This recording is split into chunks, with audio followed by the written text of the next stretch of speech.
The trade deadline in the NFL is tomorrow, and there are lots of rumors about the Jets being a big seller. But here's the thing. A bad team does not become good by giving away all of its talent. Locked On Jets starts now.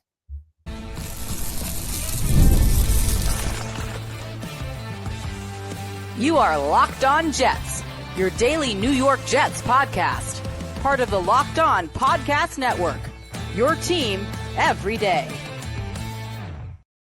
Welcome. This is the Locked On Jets podcast, part of the Locked On Podcast Network, your team every day. It's Monday, November 3rd, 2025, and I'm your host, John B. from GanggreenNation.com. Thanking you so much for making the show your first listen or first watch every day, and a big shout out to you everydayers. This is a daily podcast covering the New York Jets with new episodes each day through the week, Monday through Friday. Today's episode is brought to you by FanDuel. Right now, new customers can bet just $5, and if your bet wins, you'll get $300 in bonus bets to use across the app.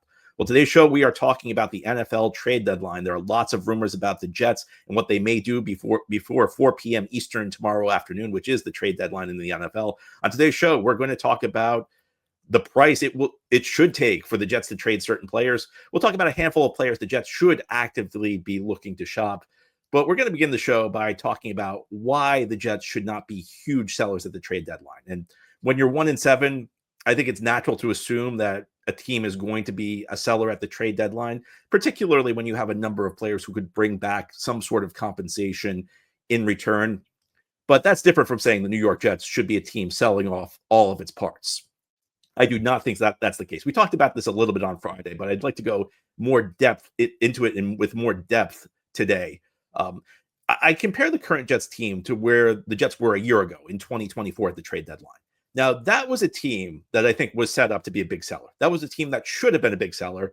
And I don't think the 2024 Jets management gets enough grief for not being a big seller at the trade deadline, because that was a team with a lot of really old players who were, close to the end of their careers. And more importantly, players you knew were not coming back in 2025. I mean, if you go back to where the Jets were a year ago, they were a team that was 3-6 at this point. Yeah, they were coming off a win on Halloween night over the Houston Texans, but there was very little chance that was going to spark a revival. We knew that the 2024 season was over by that point. The trade deadline came.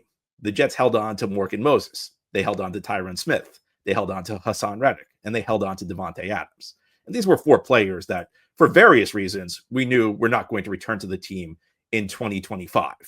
For Moses, it was that he was a free agent in his mid-30s, and he was probably going to get a multi-year deal, which just did not align with what the Jets needed. In Reddick's case, it was a guy who was never really interested in being a Jet in the first place. In Adams's case, the contract the Jets traded for when they got him from the Raiders just made it prohibitive to bring him back. And in Smith's case, he wasn't playing that well, and we knew that he was at the end of his career. Those are the types of guys you should look to trade at the deadline. Guys who aren't coming back anyway the next year, and he gets something in return for them. The only trade the Jets made at the deadline last year was Mike Williams to Pittsburgh. And that was the right move, because Mike Williams was another guy we knew was not coming back. I think the Jets did it, though, because Aaron Rodgers was mad at a route Williams ran in a loss to Buffalo, where Rodgers threw a game-ending interception, though. So I don't even think they did that one for the right reasons. So what happened? Well, Jets didn't win. Jets won 2 games the rest of the way. Jets did not have a revival in 2024 after the trade deadline. In fact, Tyron Smith suffered a season-ending injury the very next game, when the Jets probably could have gotten something in return for him. Smith was not having a good season, but just based on name recognition, you imagine some offensive line needy team would have traded for him, gotten a pick in return. The other, and the other guys, didn't really. Devonte Adams had a good rest of the way. Morgan Moses played well, but it really didn't do the Jets a whole lot of good. So all 4 of those guys left in the offseason. Right now, of the 4 guys the Jets lost, the only one that the team is currently in line to receive compensation for is Morgan Moses. The Jets, according to overthecap.com, which keeps track of compensatory picks projections, the Jets are in line to get a 5th-round pick for Morgan Moses at the moment in the compensatory formula. All the other guys just left the team without the Jets getting any compensation in return. And yes, it would have been embarrassing to sell Devonte Adams and Hassan Reddick at a loss shortly after you spent 3rd-round picks to acquire them. But at that point, those trades were sunk costs anyway. You were not going to get a 3rd-round pick for Adams. You were not going to get a 3rd-round pick for Reddick. You probably would have had to eat some contract with Adams, but you could have gotten something in return for them if you had dealt them at the deadline last year. Those are the types of guys you should be looking to deal at the trade deadline. You compare that with where the New York Jets are right now. There are maybe a guy or two who may not be back next year, and we'll talk about them in the next segment. We'll talk about some of the guys the Jets might want to actively shop. But generally speaking, I don't think the Jets should be looking to be huge sellers at the trade deadline. Now, let's get the obvious ones out of the way. If you want to be like a clickbait NFL content creator, you're suggesting right now the Jets should trade Sauce Gardner or Garrett Wilson. The Jets just signed these guys to huge contract extensions. It would be devastating big money, dead money cap hits if the Jets traded either of these guys. And these are guys the Jets want to build around. So those are not options. More realistic guys who could be traded, and there are lots of rumors around these guys, are Quinnen Williams and Jermaine Johnson. Lots of rumors have suggested the Jets would make Quinnen available for a first-round pick, Jermaine available for a second-round pick. To me, these prices are not good enough. Now, the Jets need more draft picks. Part of the problem with the Jets right now, and this has been true through the years, it was true with Joe Douglas, it was true before Joe Douglas, the Jets did not value their draft picks enough. 2025 was the first time in 3 years the Jets made a pick in the first round, the second round, and the third round. The Jets went 2 straight years where they were lacking a second round pick, and that catches up with you. The Jets have not had more than 7 selections in the NFL draft since 2021. You start with 7. Jets have had less than 7 or less every single year since. These are the types of things that are basic team building components in the NFL. So yes, the Jets need more draft picks. The problem is if you trade Quinnen or Jermaine right now, or both, you're also creating a hole. You're making your team worse. And the draft pick you receive in return is probably not going to provide as much value as Quinnen Williams or Jermaine Johnson. Now, one of the big arguments for trading Quinnen and Jermaine, which I'm a bit more sympathetic to, is the fact that either of these guys, if they get a contract extension, the contract extension will not kick in until their late 20s. Both of these guys will be free agents after next season. So you're going to keep them. You're going to have to extend them. Quinnen would be 29 when his contract extension kicks in. Jermaine would be 28 when a hypothetical contract extension kicks in. And there's an argument to be made. Well, these guys are going to be approaching 30. Jets aren't really built to win right now. By the time the Jets are good, they may not be contributors. I don't agree with that on a couple of levels. Number one is, these contract extensions will only guarantee that they be on the team until they're around 30, maybe 31. I think both of those guys should still be playing at a pretty high level when they're in their early 30s. Now, Jermaine, I have a little bit more concern with because of his injury history, but both of these guys have games styles that are built to age fairly gracefully. So I think the odds are good. They'll still play at a relatively high level. The second is that I think that the Jets' struggles over the last 15 years have kind of distorted the way people view rebuilds in the NFL, because the Jets never get it going. So the default Jets excuse is, well, it takes time to build a winner. And it takes some time. But in reality, you should start to show signs of progress very quickly. If you have the right GM, the right head coach, the right mix of players, you don't need that much to start turning it around, to start showing signs of progress. I mean, heading into next season, the Jets should be an improved team if Aaron Glenn and Darren Mucci know what they're doing. If the Jets are not an improved team next year, well, it shows Aaron Glenn and Darren Mucci probably don't know what they're doing. So I don't agree that like Quinnen Williams and Jermaine Johnson aren't on the same timeline as the Jets. The Jets should be able, if the Jets have the right people in place, they can turn it around quickly. And Quinnen Williams and Jermaine Johnson can be part of that. Now, I think the Jets need to add draft picks, but the way you do that is not by gutting your current roster. You don't gain, the best way to gain draft picks is not by trading off good players and creating holes, because you have to spend the draft. If you trade a good player for a draft pick, you have to spend the draft pick replacing the good player. The way you add draft picks is by trading down in the NFL draft. We talked about a bit about this on last Wednesday's show. I am not a big fan of the idea right now of the Jets drafting a quarterback in the first round in 2026. I don't think the roster is built well enough to support a young quarterback. So what I think you do is you trade down in the first round. You try and trade down in the second round. You'll have a high first round pick, a high second round pick, and you might be able to stockpile a lot of picks, and you can build your roster up. And then in the years going forward, 2027, 2028, the team could be built for a young quarterback to succeed. And you'll still have key components like Quinnen Williams and Jermaine Johnson on defense. That to me is the method for the New York Jets to build. That's the tried and true method in the NFL. It's not just selling off all of your good players for the sake of added, so you can say you added draft picks. Draft picks are means to an end. And anybody who's a longtime listener to the show knows that I think that you should always be looking to add more draft picks. But the means to the end, the draft picks are the means to the end. The end is improving your team. You don't improve your team by selling off your best players. Now, here on the Locked On Jets podcast, we're going to talk about a couple of players the New York Jets might want to actively move. A couple of these guys are perhaps not going to return to the team in 2025. And there's one player who's shown some regression this year who I'm really worried about, who I think maybe the Jets should look to deal before his value depletes any further. We'll talk about who they are and what the Jets should be looking for as we continue here on this Monday edition of Locked On Jets. Today's show is brought to you by our friends over there at Peloton. Look, folks, it's time to break through the busiest time of the year with a brand new Peloton cross-training Tread Plus that's powered by Peloton IQ. It's Peloton's most elevated technology and equipment yet that gives you real-time guidance, and it gives you endless ways to move, whether you want to work out by yourself or if you want to work out with your favorite instructor, like my personal favorite, Alex Toussaint. He always gets me fired up to tackle the day. And the thing I like about Peloton, it helps me achieve more in less times. They have features that help you plan, stay motivated, track your progress, and Peloton IQ also provides personalized workout plans and recommendations. That's something that I use right now during the busiest time of the year covering the NFL. They plan my workouts for me based on my mood, my vibe, and also my favorite instructors. So make sure you check it out and use it, because it also helps you correct your form in real time, and it maximizes your reps. It counts your reps so that you can do it smarter, safer, and more efficient. Let yourself run, lift, flex, push, and go. Explore the new Peloton cross-training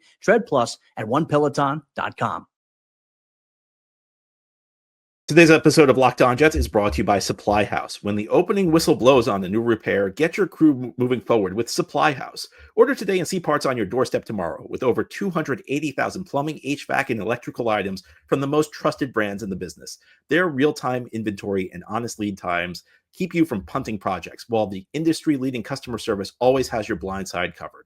Need parts fast for a project? Supply House has next-day delivery. Talk about a game changer. The part finder tools and 3D schematics can save you hours on jobs where every detail matters. And their Trade Master perks like priority shipping and dedicated support make the whole process smoother. Join the free Trade Master program today and score serious perks like priority shipping, lower prices, and a dedicated support line. Visit supplyhouse.com to sign up for free and use promo code SHNFL5 for 5% off your first order. That's supplyhouse.com. Real people, real service. Thank you so much for making Locked On Jets your first listen or first watch every day. And a big shout out to you everydayers. This is a daily podcast covering the New York Jets with new episodes each day through the week, Monday through Friday. The trade deadline is tomorrow in the National Football League, 4 p.m. Eastern time. Over the last couple of years, we've seen an uptick in trades around deadline time. In the past, the NFL trade deadline has really not been a big deal, particularly compared with the other sports. You know, it's been much more active in the NBA and Major League Baseball and the NHL, but we're starting to see it become more of an event in the NFL as teams make aggressive pushes to upgrade their roster for playoff runs. Or in the case of the New York Jets, a team that's out of the playoff race, they look to maybe trade off guys who don't have a future with this team in exchange for draft capital rather than letting them leave for nothing. Now, in the first segment, I laid out why I don't think the Jets should have a fire sale. I don't think they should sell off every single good player on the team. What I would say instead is that the Jets should be more targeted in the players that they make available. There are three guys in particular who I think the Jets might want to put on the market and see what they can get back. And I'm going to list these players in order from the players who I think should be traded the most at the top. The one guy who I think the Jets should actively, without question, be looking to get the high bid for is Quincy Williams. And it hurts me to say this because Quincy's been one of my favorite players through the years. I've loved watching him develop from a waiver wire pickup who started as a backup in 2021, eventually earned a starting job, got his new contract, and then blossomed into an all-pro in 2023. But I think everything's just adding up to make Quincy Williams the most logical trade candidate for the New York Jets. First of all, he's in the last year of his contract, and he's about to turn 30. I don't know that he's got a big future with this team. It's kind of flown under the radar with all the other defensive struggles, particularly his linebacker mate Jamie and Sherwood having a disappointing year after getting a new contract. But Quincy, when he's been on the field this year, really has not been that great. He's kind of regressed to the guy he was in 2021 and 2022, who was a viable starting linebacker, but a guy who made a lot of mistakes, a guy who sometimes played on discipline, a guy who sometimes in pursuit of the big hit overruns a play and leaves a cutback lane open, or just is in the wrong spot because he's too aggressive. He kind of channeled that the last 2 years. He became a more disciplined player in 2023 and 2024. Unfortunately, I think we've seen some regression. And as he approaches 30 in a contract year, he's been banged up. So all of this is adding up to say that, he's probably not coming back next year. Is it a case where he has issues with the new system, where maybe he's not as good of a fit for Aaron Glenn and Steve Wilkes' defense as he was for Robert Saleh and Jeff Ulbricht's? Maybe. I mean, I don't know what part of Quincy's game would make him a struggling Glenn's defense. But, maybe that's the case. Would I be shocked if the Jets, say, traded him to San Francisco and he's reunited with Saleh? He's in a better situation, which maybe helps him refocus and he refines that all-pro form. I don't think I'd be shocked. Would it shock me if Quincy, signed with a new team next year and went back to being a star? It would not shock me. I mean, we've seen linebackers succeed well into their 30s. But I just think for where the New York Jets are, based on what we've seen this year, it's very unlikely the Jets are going to give Quincy an extension. And I don't know that the Jets should give Quincy an extension based on what we've seen this year, because while I can't rule out him returning to his elite form, there are plenty of warning signs here that this thing may not be going in the right direction for him. So I think that he's the one player who you actively look to shop, just because he's the guy who fits like the 2024 model, where you have a guy who's kind of getting up there in years, where you're starting to see some decline in his play, and he's not coming back next year. So get something in return for him rather than let him leave. Now, I know the question that will follow that is, can't the Jets just hold on to him, and if he leaves, get a compensatory draft pick for him? The answer to that's probably no, because the Jets are not going to have the same financial restrictions this year in free agency. Jets are probably going to be more active in free agency in 2026 than they were in 2025. And you only get a compensatory pick if you lose more than you gain in free agency. And this Jets team needs some upgrades on its roster. They're not going to have the luxury of sitting out free agency when they have resources. This past year was kind of an anomaly because the Jets needed to upgrade their roster, but they didn't really have cap space. This year they'll have more cap space. So I don't think we're looking at any compensatory draft picks moving forward into 2026. So if you want to get something for Quincy Williams, you're probably going to have to trade him now. The second guy who I would be maybe listening to offers for, I'm not saying I would definitely trade him. Like Quincy Williams, I'm pretty close to saying I would definitely look to deal him. Second guy, this may surprise you, Will McDonald. And I know Will McDonald's young, and normally 9 times out of 10, I'm for trying to work through issues with a young player, even if he's not having a great season. There are some rumors out there that the Jets priced for Will McDonald as a 3rd-round pick. That sounds about right to me. I would not just give away Will McDonald. He had 10.5 sacks a year ago. He's a guy who's still pretty young. He's only in year 3. He's cheap for another season after this. But I see some real red flags with Will McDonald this year. There has been a legitimate regression in the caliber of his play. And we have not seen him improve as a run defender. That was the big thing over the offseason. Aaron Glenn even talked in training camp about how much better the coaching was and how Will McDonald was playing the run in practice. That gets easily forgotten. Will McDonald has been every bit as much of a liability in the run game this year as he was a year ago. But his pass rushing has also regressed. Now, he has 3 sacks, which, he's on pace for a lower sack total than a year ago when he had 10.5 sacks. You may remember last year, the stats were a little padded. He had lots of kind of right place, right time sacks. I mean, against the Tennessee Titans week 2, he had 3 sacks. One of them came on a play where he was a spy, where he didn't beat anybody with a pass rushing move. Another came when Will Levis tripped over him and tried to lateral ball that the Jets recovered, which counted as a strip sack. And there were other points during the year where, he was unblocked and, exploded to the ball, which was good, but did not show something repeatable. The saving grace for Will last year was that he had a very good pressure rate, which showed that he could win one-on-one. This year, his pressure rate is about 1/3 lower than it was a year ago. So there's been regression in his pressures. Now, over the course of the offseason, McDonald bulked up. Now, this has been like an ongoing topic. I don't think I've ever talked about like a player's a player getting more muscles as much as I've talked about Will McDonald. But it's been an interesting situation because when the Jets drafted him, he was one of the smallest defensive linemen in the league. And it seemed like he had a frame to put on some extra bulk without sacrificing his explosiveness. And then the Jets just never did it under Robert Saleh. This year they did with Aaron Glenn, and the results have gotten worse. Is it a case where maybe he's lost some explosiveness? I don't think he should have, but maybe. The thing is, though, if McDonald can only be explosive at like 235, 240 pounds, he's going to be a liability in the run game because he can't play the run. And that limits his value going forward. And there's also a possibility that maybe last year the high pressure rate was a mirage. And that's what really has me worried. So, I'm not saying I'd just give up McDonald for anything I could get, but there are enough red flags here that if a team came to me with like a 3rd-round pick, I would really have to consider it because I'm very concerned that McDonald is showing real regression and that we're not going to find that form again. The third guy I'm going to talk about is Breece Hall. And this is the one of the three that I feel the least passionate about trading. In fact, my inclination right now is to hold on to Breece Hall. The one thing I'll say, though, is you cannot let Breece Hall leave this offseason as a free agent and get nothing in return. So there needs to be a plan to make sure you're going to keep Breece Hall. And maybe that involves the franchise tag, which I'm not a huge fan of, but that's a last resort. But I think you got to go to Breece Hall's agents and, get a sense of whether he's amenable to staying with the Jets. Because if he is, I want to keep him.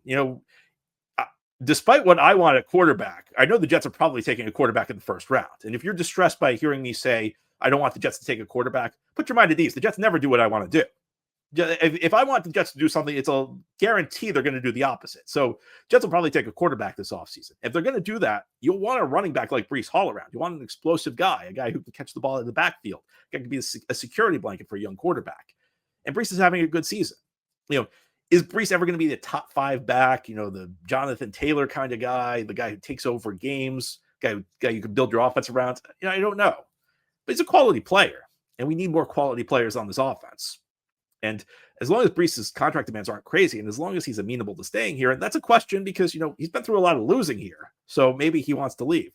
If you hear from Breece Hall's agents, there's no way we're bringing him back, then yeah, you got to take what you can get for him. Otherwise, though, my inclination is to keep Breece. Now, you're on the Locked On Jets podcast. Despite everything I've said on this show about why the Jets should not be big sellers, I think everybody in theory is available. It's just the price is going to have to be high for certain players. And we'll talk about who they are and what that means as we continue here on this Monday edition of Locked On Jets.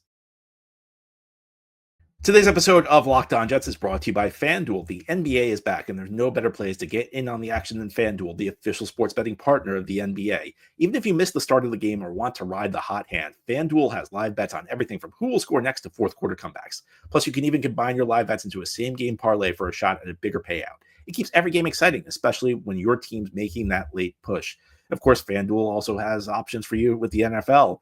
This weekend, the Jets return to action after their bye week. They take on the Cleveland Browns at home, and the 1-7 Jets are 1.5-point favorites currently on FanDuel. I guess that win against Cincinnati did some wonders for this team. So if you want to get in on the action, FanDuel is the place to do it. Right now, FanDuel is giving customers $300 in bonus bets when your first $5 bet wins. So head to FanDuel.com to sign up and play your game with FanDuel, the official sports betting partner of the NBA. This is the Locked On Jets podcast here on this Monday, one day ahead of the 2025 NFL trade deadline. Of course, the Jets are expected to be sellers at the deadline. The only real scenario where I think it makes sense for the Jets to buy is if you're able to acquire a young player. And we've actually seen this quite a bit through the first couple months of the season, and even going back to the preseason. Jets have acquired a couple of young players who look like decent pieces. Jawan Briggs, who they got from Cleveland, Jarvis Brownlee Jr., who they got from the Tennessee Titans. So if there's another young player a team's looking to sell low on who you think you've got talent, I could see the Jets being buyers there. Other than that, though, I think most people are expecting the New York Jets to be sellers at the trade deadline. And we've talked a bit on this show about, why the Jets should not just be looking to get rid of all their players. In the first segment, we talked about a couple of guys, Quinnen Williams, Jermaine Johnson at the top of the list, who there are rumors going around about these guys, but my inclination is to keep both these guys. And, you could make an argument that Quinnen Williams for a first-round pick would be fair market price. Jermaine Johnson for a second-round pick would be fair market price. But that's only if you're looking to trade these guys. And I don't see the logic in trading them because you're just making your team worse. And it's not a situation where these guys are at the end of their careers. These guys are not in their 30s. They're approaching 30, but it's not like these guys are 33, 34 years of age. These are guys who still probably have some good years in front of them. And, as I mentioned earlier, if the Jets have competent management, which, we don't know that yet. It's still very early in the Glenn Mougier regime, and the team is 1-7, so they're not off to a great start. But if the Jets do have competent management, they should be able to turn it around rather quickly. One of the challenges when you trade players of that caliber is you create holes, and you end up needing to use the draft pick to replace those holes. And that's different from like a year ago. I started the show by talking about guys like Devonte Adams and Hassan Reddick and Morgan Moses and Tyron Smith. And yes, their departures did create holes. Maybe not Hassan Reddick, but their departures of those players created holes. But those were departures that were happening anyway. Those were holes that had to be filled anyway. And that ultimately is the difference. That said, of course, any player theoretically should be available in a trade. And I think that there's a difference between guys you're set on trading, just trying to get fair price for them, and guys who maybe you aren't inclined to trade, but if some team makes an offer that's crazy, you just accept it. So, for example, there's been a little bit of talk about Kansas City being a logical landing spot for Breece Hall. If hypothetically, the Chiefs offered a Christian McCaffrey type package for Hall, like a 2, a 3, a 4, and a 5. Well, that's the type of package where you probably could be able to replace Breece Hall with those picks. And you also have to remember that Breece Hall to stay is going to require a big contract. So you can spend the money elsewhere and you get a bunch of picks in return, a couple of which are, pretty decent picks in early and mid rounds. It's got to take a package like that. I guess what I'm really trying to focus on here is there's a difference between I want to trade this guy, just get me fair value, and you're giving me an offer that's too good to pass on. If some team comes and offers multiple first-round picks for Quinnen Williams and a third-round pick, look, I love Quinnen Williams. That's a deal that makes sense for the Jets. If you're getting multiple pieces in return, if you're getting the type of thing where you're trading one player, but you have the chance to get 2 or 3 premium players in return, if you draft well, that's a different story. And that's the type of deal the Jets should be looking for. You don't get those types of deals unless you kind of make it clear that you're not parting with these players unless you get a monster trade package. In reality, it's unlikely some team's going to offer a monster deal for Quinnen Williams or a monster deal for Jermaine Johnson. If some team offers you a 1, a 2, and a 3 for Jermaine, again, I like Jermaine, but that's the type of deal where you have a very good chance of replacing Jermaine's value. Yeah, so these are the terms I'm thinking. I'm not thinking in terms of that the Jets absolutely have to get rid of these guys, because I think that would be a destructive mindset. In the NFL, it's great to think about like tearing everything down, just completely, taking the house down and rebuilding from scratch. It's really hard to do. This is a league where a roster has 53 players. You have 11 starters on offense. You have 11 starters on defense. You also need a lot of key role players who are part-timers. You need a lot of parts to build in the NFL. And it's much easier starting from when you at least have some foundation built, where, we've started with Sauce Gardner and Garrett Wilson, but also guys who maybe aren't quite as good, but still quality starters, your Breece Halls, your Jermaine Johnsons. It's easier to start from that point than just selling everybody off and starting from scratch, even if you have a ton of draft picks. Again, I think the Jets have not valued draft picks enough through the years, particularly in recent years. I mean, go back to the stats I gave you earlier. They have not picked more than 7 players in a draft class since 2021. They have not. 2025 was the first time since 2022 that they made their first round pick, their second round pick, and their third round pick. They have not drafted more than once in the top 3 rounds since 2022 when they had 3 first round picks. These are the types of things the Jets have to change going forward. They need to invest in the draft, but it's a lot easier if you add picks, if you stockpile picks, and you're adding those picks to existing talents than it is if you stockpile picks and you just have a bunch of young players on a barren roster. It's really hard to do. That's why I don't believe in the concept of tanking in the NFL. The NFL, everybody talks about, we should just tank. We should get the high pick. Well, 1 draft pick's not going to change your franchise. 2 draft picks aren't going to change your franchise. You need to have a full team built in the NFL. Maybe you don't need all 53 players to be good, but you need a lot of pieces in the NFL. And when you start with nothing, when you trade off all the quality veteran players and you just say, we're going to start with a blank slate, maybe it sounds good in theory, but it's a lot tougher to pull off in practice. So, I can't endorse the idea of the Jets just trading off all their good players. What I can say is, like, if a team offers you multiple picks, I'm not going to say like a Herschel Walker type trade. That was the trade the Cowboys made in 1989, where the Minnesota Vikings traded them multiple players who, because the Cowboys cut them, the trade was made on like a bunch of conditions where the Cowboys got players, but if these players got cut, the Cowboys got all these early draft picks, and Cowboys essentially got all these players with the intention to cut them to get all the early picks. That played a big role in Jimmy Johnson building the Dallas dynasty. There's no such thing as a Herschel Walker trade anymore, but there are great trades in this league.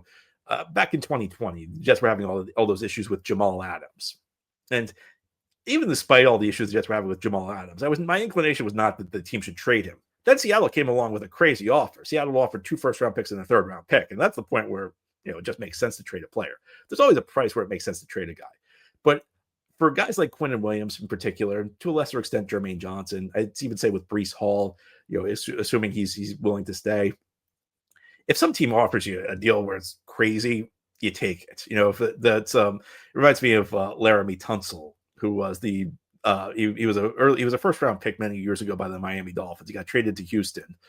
And when he found out the terms of his deal, he said to the Dolphins front office, "You guys made the right move. I would have traded me for that price." That's the type of deal I think it should take for the Jets to get rid of these core players, because unless you're adding surplus value, it's not going to work out for you. Anyway, that's all for today's episode. This has been the Locked On Jets podcast, part of the Locked On Podcast Network. Your team every day is our motto. As always, if you enjoy the show, hit the subscribe button where you're watching or listening so that you'll never miss an episode. If you enjoy the show and are listening on a podcast, give it a 5-star review. And if you're watching on YouTube and enjoy the show, give this episode a big thumbs up. Helps us out, helps other Jets fans find the podcast. But a little scheduling change this week. I think with Tuesday being deadline day, it makes more sense to do the mailbag on Tuesday so I can answer your trade deadline questions. And then Wednesday, we can focus on what happens or doesn't happen at the trade deadline. Talk to you then and send in your questions. I look forward to answering them.